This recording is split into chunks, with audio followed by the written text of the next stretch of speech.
I was falsely accused of SA by my 13 years old niece. My family disowned me, my girlfriend left, and I lost everything. But 6 months later, the truth comes out, and now they want to reconcile. No way. So let me set the scene. Back then, I was doing pretty well for myself. Had a solid job in project management, owned a decent apartment in a nice part of the city, had friends, had a life. Nothing fancy, but I'd worked hard to build something stable after years of grinding through college and entry-level positions. My family and I were tight, or so I thought. Sunday dinners, holiday gatherings, the whole 9 yards. My sister Sarah and I especially were close. We'd grown up looking out for each other, and when she had her daughter, Melissa, I was there at the hospital. First one besides the dad to hold that kid. I loved being an uncle. Took the role seriously, you know? I'd show up to Melissa's school events, help her with homework when Sarah was swamped with work, taught her how to ride a bike. Standard uncle stuff. The kid was smart, funny, a little dramatic sometimes. But what teenage girl isn't? Sarah was a single mom after her divorce when Melissa was 8, so I tried to step up when I could. Nothing weird, nothing inappropriate, just being family. Melissa was always a bit of a handful, though. Sarah had this parenting style where she basically never said no to the kid. Whatever Melissa wanted, Melissa got. New phone? Sure. Skip chores? No problem. Talk back to adults? Just teenagers being teenagers, right? I'd mentioned to Sarah a few times that maybe some boundaries would help, but she'd get defensive.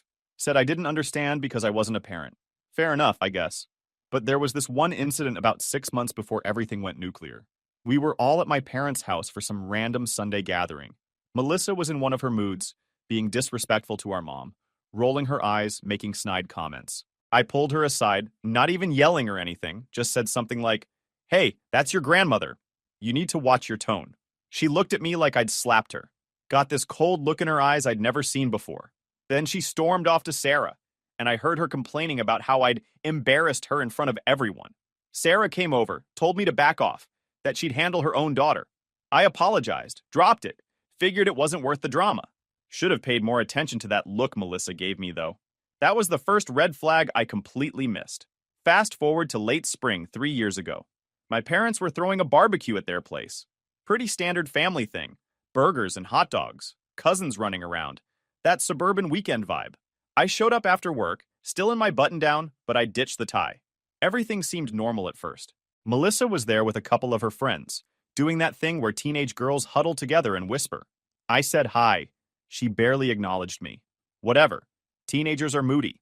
About an hour into the barbecue, Sarah pulled me into the kitchen. The second I walked in, I knew something was wrong. Her face was pale, hands shaking, this look of absolute rage in her eyes. Before I could even ask what was up, she got right in my face and said, "Did you touch Melissa?" I'm standing there completely confused. What are you talking about? Did you touch her? My brain literally couldn't process what she was asking. Touch her? Like what, a high five? A hug? What was she even saying? Then she spelled it out, and I felt like I'd been hit by a truck. She said Melissa had come to her the night before, crying, saying I'd touched her inappropriately, that I'd assaulted her. I just stared at Sarah, waiting for her to laugh, to say it was some sick joke, but she wasn't laughing. She was dead serious, and she was looking at me like I was the worst thing that ever existed. Sarah, that never happened. I would never... She didn't let me finish. She slapped me, hard, right across the face. Then she started screaming at me to get out, that she was calling the police, that I was disgusting, that she never wanted to see me again. My parents came running in, other family members crowding the doorway. Everyone staring at me like I'm some kind of predator. I tried to explain, tried to tell them this was insane, that I'd never done anything wrong, but nobody wanted to hear it. Sarah was already on the phone with the cops, and my mom was crying, and my dad looked like he wanted to hit me too. The only thing I could think to do was leave before things got worse. I left that barbecue in a daze, drove home on autopilot, sat in my apartment, and just tried to process what had happened. My niece, this kid I'd helped raise, had just accused me of something so vile I couldn't even wrap my head around it. And my sister, my own sister who'd known me my entire life, believed it without even asking for my side of the story. The police showed up at my apartment that evening. 2 detectives, all business. They asked me to come to the station to answer some questions. I went voluntarily because I had nothing to hide. Told them exactly what I'd been doing the night Melissa claimed this happened. Turns out I had a pretty solid alibi.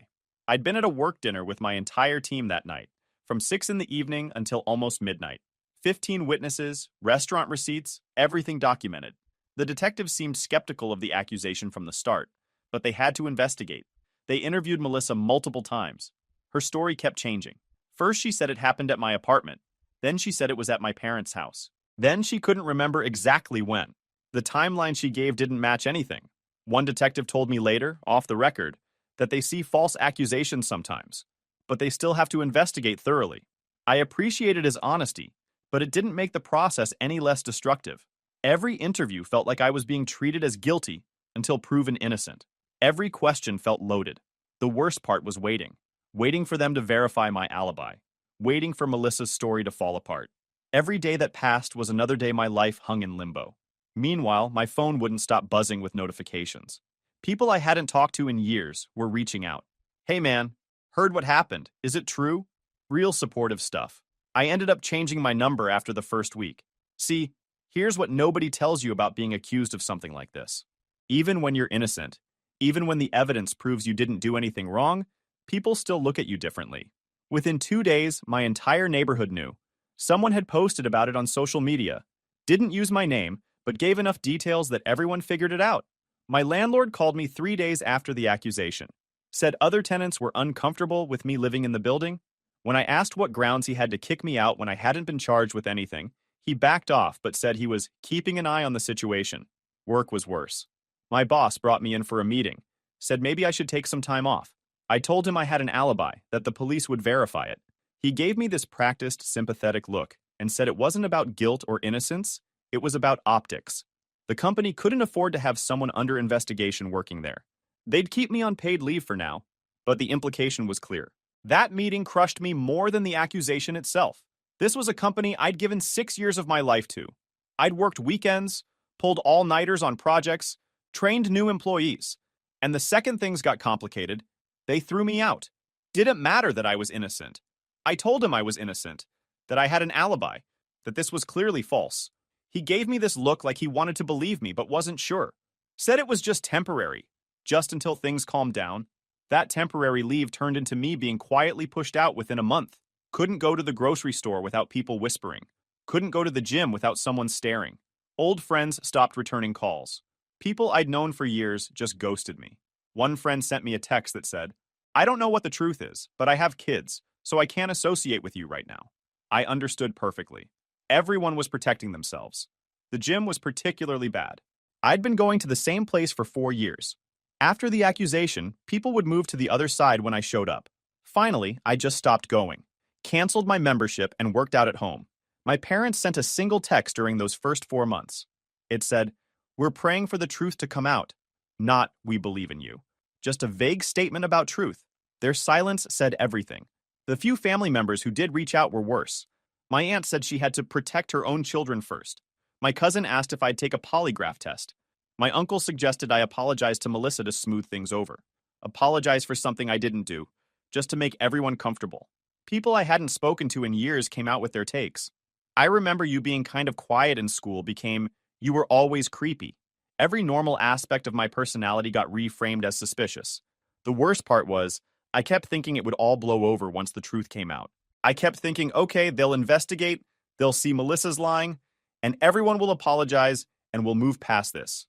I was naive as hell. 4 months into this nightmare, the police officially closed the case. No charges filed. My alibi was rock solid. Melissa's story had more holes than Swiss cheese, and there was zero evidence anything had happened. I thought that would be the end of it. Finally, vindication, right? Wrong. Because by then, I'd already lost my job. My reputation was destroyed. I'd burned through most of my savings on a lawyer.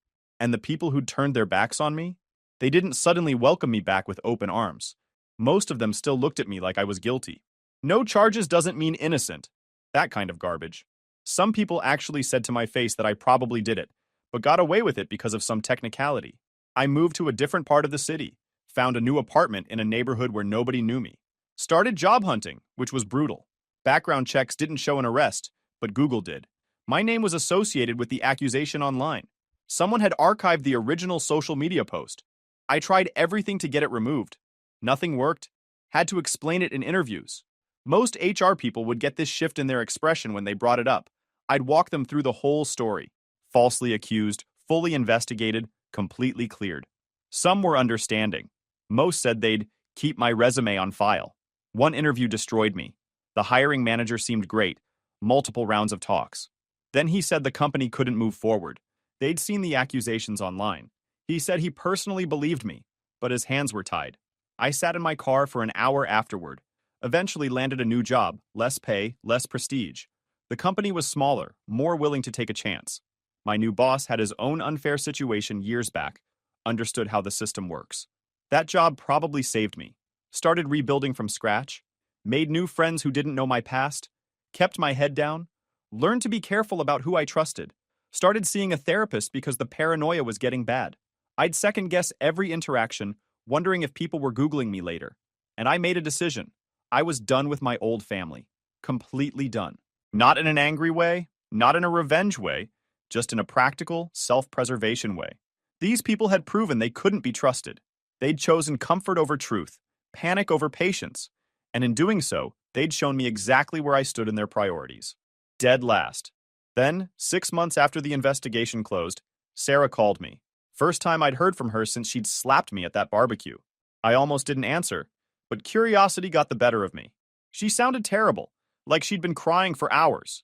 Said she needed to tell me something, that it was important. That's when she dropped the bomb. Melissa had admitted she lied. The whole thing was made up. Some girls at her school had apparently put her up to it. Revenge for me scolding her that time. Melissa had been feeling guilty, started acting out, and eventually broke down and confessed to Sarah. Sarah was sobbing, apologizing over and over, saying she should have talked to me first, should have asked for my side, should have done literally anything besides immediately destroying my life based on a teenager's accusation. I sat there listening to her cry, and I felt absolutely nothing. No relief, no anger, nothing. Just this empty coldness. The validation that I'd been innocent all along should have meant something, should have felt like vindication, but it didn't, because the damage was already done. I'd already lost everything. Knowing I was right didn't bring back my job, my reputation, my sense of safety, or the year of my life I'd spent in hell. When she finally stopped talking, I asked her one question. Did you ever, even once, think to ask me if it was true before you destroyed my life? She didn't have an answer for that. Started with excuses. Said she was scared, that she was protecting her daughter, that any mother would have reacted the same way. I told her that any decent person would have asked questions first. That family should mean giving each other the benefit of the doubt, at least long enough to verify the facts. That she'd known me for 30 plus years and should have known I wasn't capable of what Melissa accused me of. She got quiet. Then she said, I know. You're right. I failed you. I'm so sorry. I told her I appreciated her letting me know, then I hung up. She called back immediately. I didn't answer. She called 17 more times that day. Didn't answer any of them. She left voicemails, each one more desperate than the last, begging me to talk to her, to give her a chance to explain, to let her make things right somehow.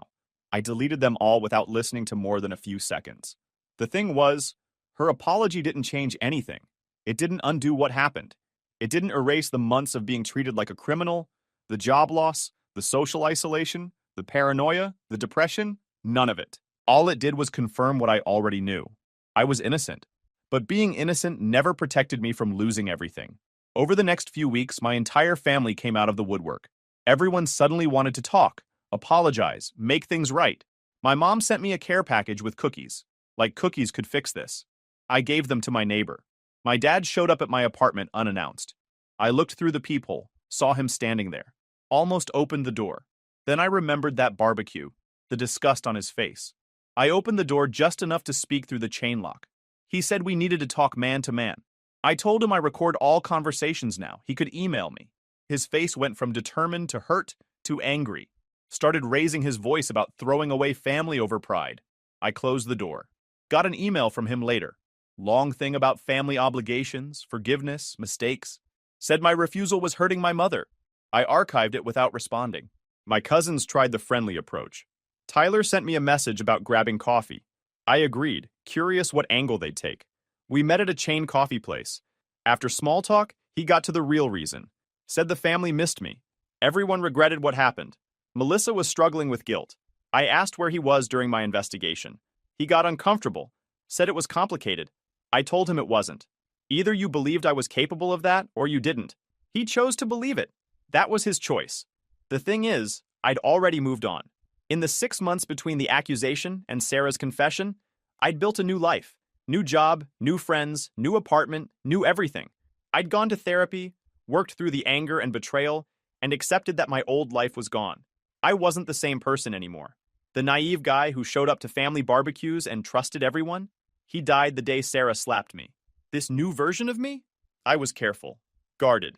I documented everything, kept records of all my interactions, maintained boundaries like they were military checkpoints, and I absolutely refused to let anyone back in who'd thrown me away so easily. Sarah kept trying. Calls, texts, emails, showing up at my apartment building. I never engaged beyond telling her to stop contacting me. She'd apologize, say Melissa was just a kid, that she was manipulated, that everyone makes mistakes. I'd remind her that her mistake cost me my job, my reputation, my savings, and a year of my life. Then I'd walk away. My parents tried the mediation route, set up this whole family meeting without asking me, then called to tell me when and where to show up. I laughed and hung up. They got upset, said I was being stubborn, that family forgives. I sent them an email explaining that I didn't consider them family anymore, and they should stop acting like they had any claim to my time or energy. Some relatives thought I was being too harsh, said I should forgive Melissa because she was young. Let me break down why that logic is absolute garbage. Melissa was 13 when she lied, old enough to understand consequences. She wasn't 6 years old making up a story about a monster under the bed. She deliberately, with premeditation, accused me of something she knew could put me in prison. She watched as I lost everything and said nothing for 6 months. And Sarah? She chose to believe a story with zero evidence over her own brother. Didn't ask questions, didn't wait for facts, just immediately went nuclear. That tells me exactly what she thought of me, exactly how little I mattered compared to her automatic assumptions. People love to say that family should forgive, that you only get one family, all that sentimental stuff. But here's the truth. Family is supposed to have your back. Family is supposed to give you the benefit of the doubt. Family is supposed to know you well enough to say, wait, that doesn't sound like something he'd do. Let's figure out what actually happened. My family did none of that. 2 years went by. I'd moved on with my life, doing better than before. Got promoted at my new job. Started dating someone at a work conference. She was smart, funny, had her life together. We took things slow, made solid friendships with people who respected boundaries. My apartment started feeling like home. Bought furniture I liked, had artwork on the walls, plants I kept alive. Small things that represented stability. Then, Melissa's 16th birthday rolled around. Sarah called from a number I didn't have blocked. Caught me off guard. She launched into a prepared speech. Melissa wanted to see me, had written a letter, just wanted to apologize in person. Sarah begged me to consider it. These 3 years had been hard on Melissa too. She'd lost friends, been bullied. Said Melissa had nightmares, was in therapy twice a week, had tried to hurt herself once from guilt. Sarah was trying to make me feel responsible for Melissa's mental health. Same manipulation, different angle. I listened for 10 minutes straight. Sarah cycled through every argument. Melissa was just a kid. She'd been manipulated. She'd learned her lesson. Everyone wanted to heal. Why was I being so stubborn? When she stopped, I said one word. No. Sarah tried to argue. Said Melissa was suffering, that she had nightmares, that she was in therapy, that she'd changed. I told Sarah that none of that was my problem. Melissa made her choices, and she could live with them. I'd made mine too. She was just a kid, Sarah said. She was old enough to know better, I replied. And you were definitely old enough to know better. You made your choice 3 years ago. I'm making mine now. Sarah started crying, saying I was being cruel, that Melissa just wanted closure. I told her that I got my closure when I blocked everyone's numbers and moved on with my life. What Melissa wanted was forgiveness so she could feel better about herself. That wasn't my responsibility. Don't call me again, I said, and hung up. She sent the letter anyway, mailed it to my apartment. I don't know how she got my address, whether she hired someone to find it or stalked me somehow. That violation bothered me more than the letter itself. The letter was exactly what you'd expect. Lots of, I'm sorry. Lots of, I was young and stupid. Lots of, I miss you. Melissa talked about how hard these years had been for her, how she'd lost friends, how kids at school called her a liar and worse, how she wished she could take it all back. She wrote about specific memories, learning to ride a bike, me teaching her, birthday parties where I'd shown up with gifts, times I'd helped her with homework. She was trying to remind me of who we used to be to each other, trying to trigger some emotional response that would make me want to reconnect. Standard manipulation tactic, and I recognized it because my therapist had prepared me for exactly this kind of thing. The letter was well written, I'll give her that. Probably went through multiple drafts, maybe even had help from her therapist or Sarah. It hit all the right notes, acknowledged what she did, took responsibility, expressed genuine sounding remorse, outlined how she'd changed, asked for nothing except a chance to apologize in person. If I didn't know better, if I hadn't lived through what her lie did to me, it might have been moving. But I did know better, and I recognized the letter for what it was. Not really an apology for my benefit, but a step in Melissa's healing process. Her therapist probably suggested it. Write a letter to the person you wronged, express your feelings, take accountability. Good therapeutic technique? Sure. But the purpose was to help Melissa feel better, not to actually make amends to me. I read it once, then put it through the shredder. Not out of anger or spite, just pure practicality. That chapter of my life was closed. Some people online have told me I should have at least responded, that I should give her a chance, that holding on to anger is toxic. But here's what those people don't understand. I'm not holding on to anger. I'm not consumed by resentment. I'm not plotting revenge or enjoying their suffering. I'm just indifferent. The opposite of love isn't hate, it's apathy. And I'm completely apathetic about my former family. They're strangers now, people I used to know, like old classmates you run into at the store and exchange pleasantries with before moving on with your day. Except I don't even want the pleasantries. An apology doesn't erase what happened. It doesn't give me back the job I lost, the friends who abandoned me, the year I spent as a social pariah. It doesn't undo the panic attacks I had every time someone looked at me wrong, or the paranoia that made me record every interaction with another human being. It doesn't compensate for having to start my entire life over from scratch at 32 years old. Melissa's apology was for her benefit, not mine. She wanted to feel better, wanted to absolve herself of guilt. That's human nature, I get it. But I didn't owe her that comfort. I didn't owe her anything. Sarah called me again after Melissa's birthday, said I'd broken her daughter's heart by not showing up. I pointed out that Melissa broke my entire life with her lies, so we were hardly even. Sarah said I was holding a grudge against a teenager. I said I was protecting myself from people who'd proven they couldn't be trusted. Big difference. My parents tried one more time about 6 months ago. They're getting older, started with the whole life's too short and family is everything routine. My mom sent me a message saying she wasn't getting any younger, that she wanted to see me before she died, that holding grudges was exhausting. Classic guilt trip. My dad followed up with something about how he'd made mistakes as a father, but he was trying to make it right. And wasn't that worth something? I thought about ignoring them completely. Then I realized that if I didn't meet with them, they'd keep trying different approaches, different guilt trips, different angles. So I agreed to meet for coffee, one time, to make my position clear enough that they'd finally accept it.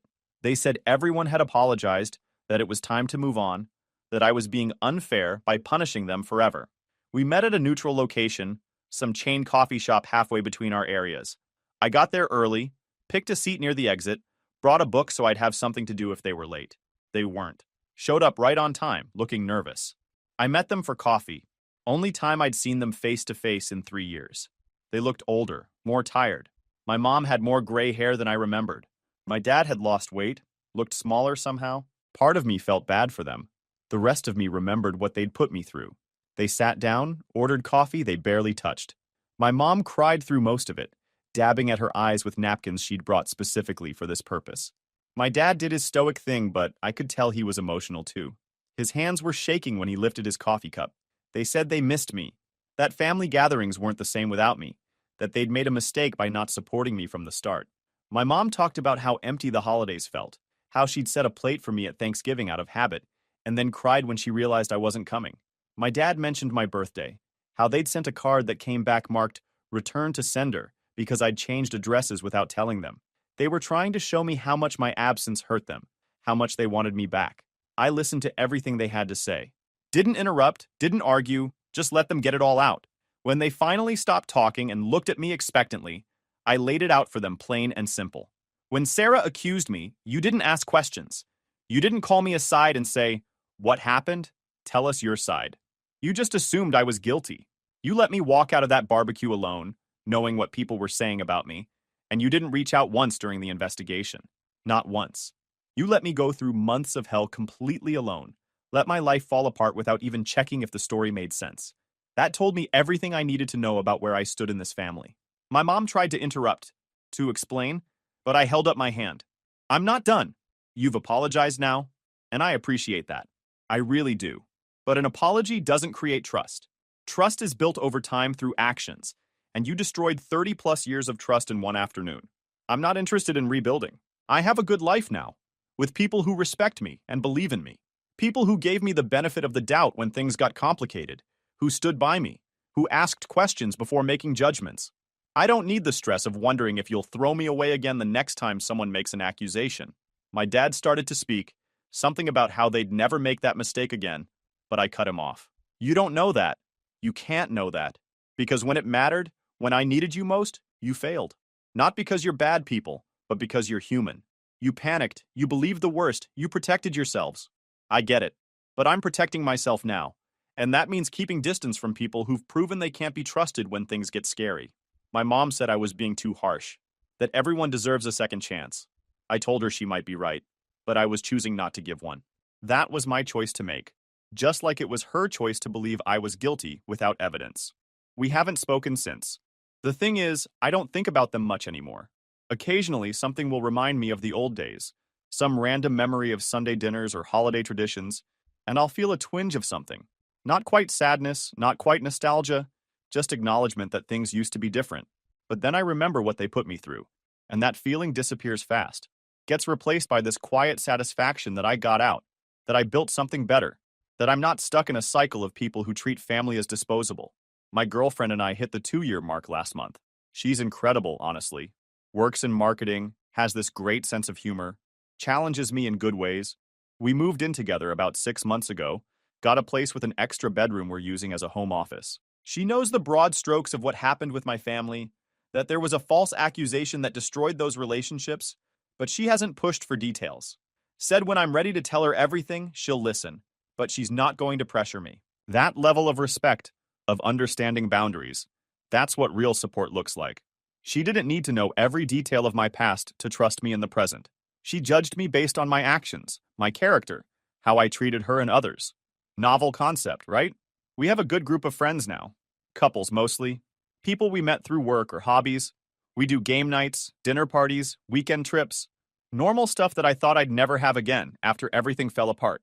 These people know me as the guy who's good at trivia, who makes terrible jokes, who's weirdly competitive about board games. Not as the guy who was accused of something terrible. That's the gift of starting over.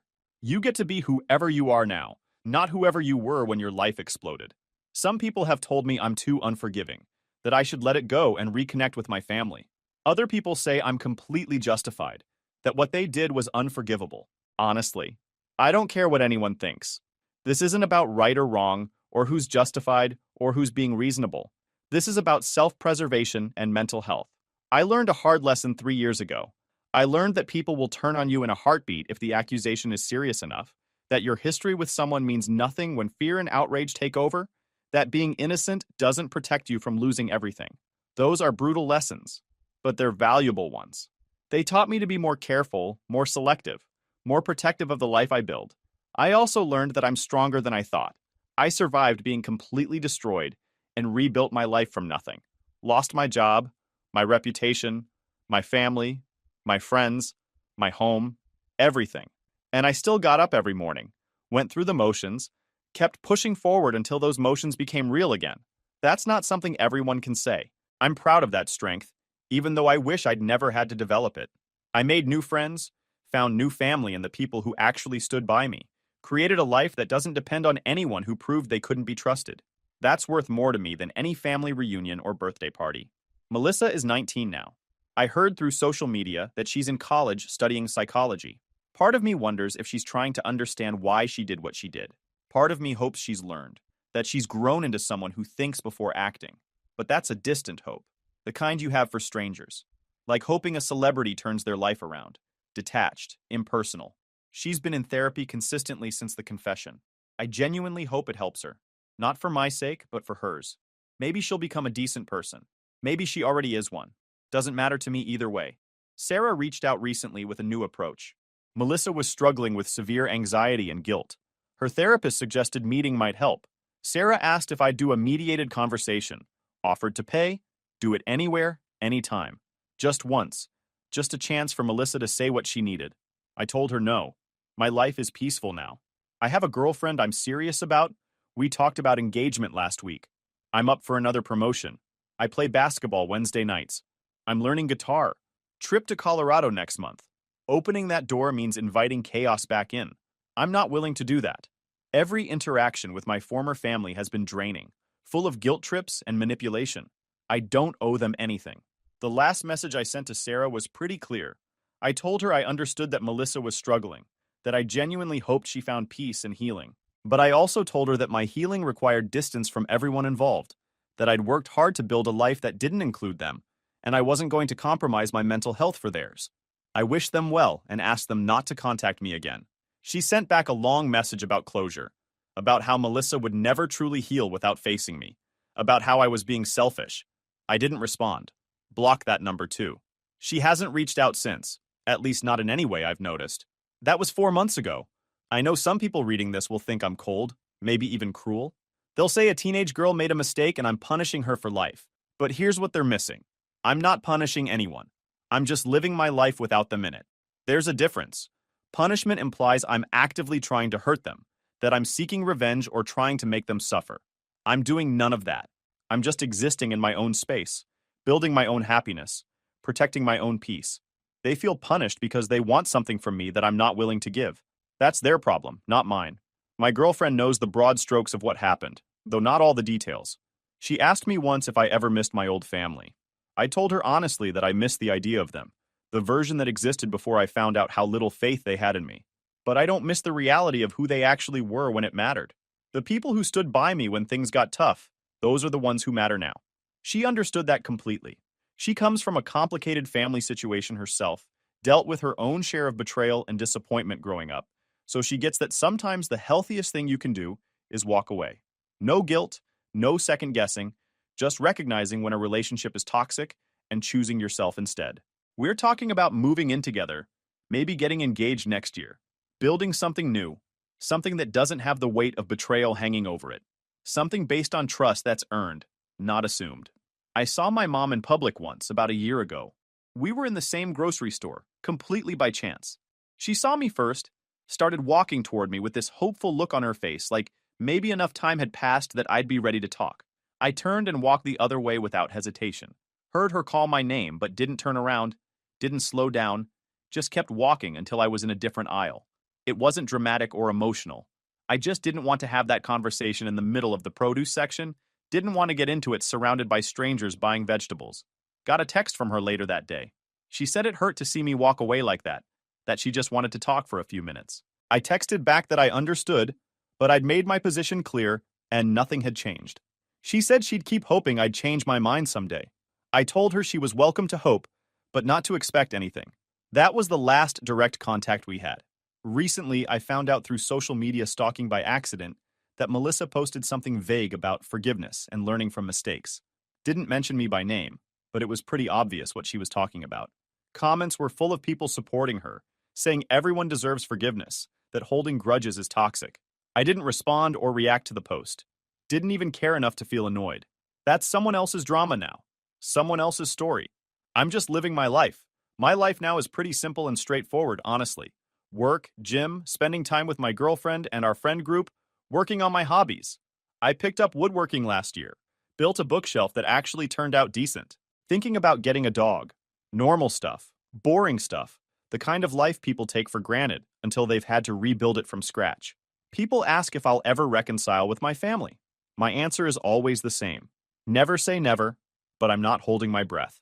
If reconciliation happens, it'll be because something fundamental changes, not because enough time has passed or because they've apologized enough.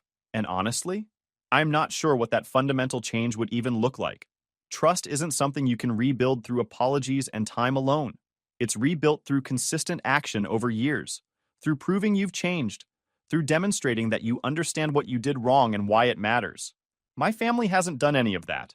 They've just apologized and expected me to come back, like saying sorry is some magic reset button. It's not. YouTube just dropped this new hype feature. If you're hooked on this story, smash that hype button. It tells YouTube this video deserves to blow up, and it keeps even crazier stories coming your way.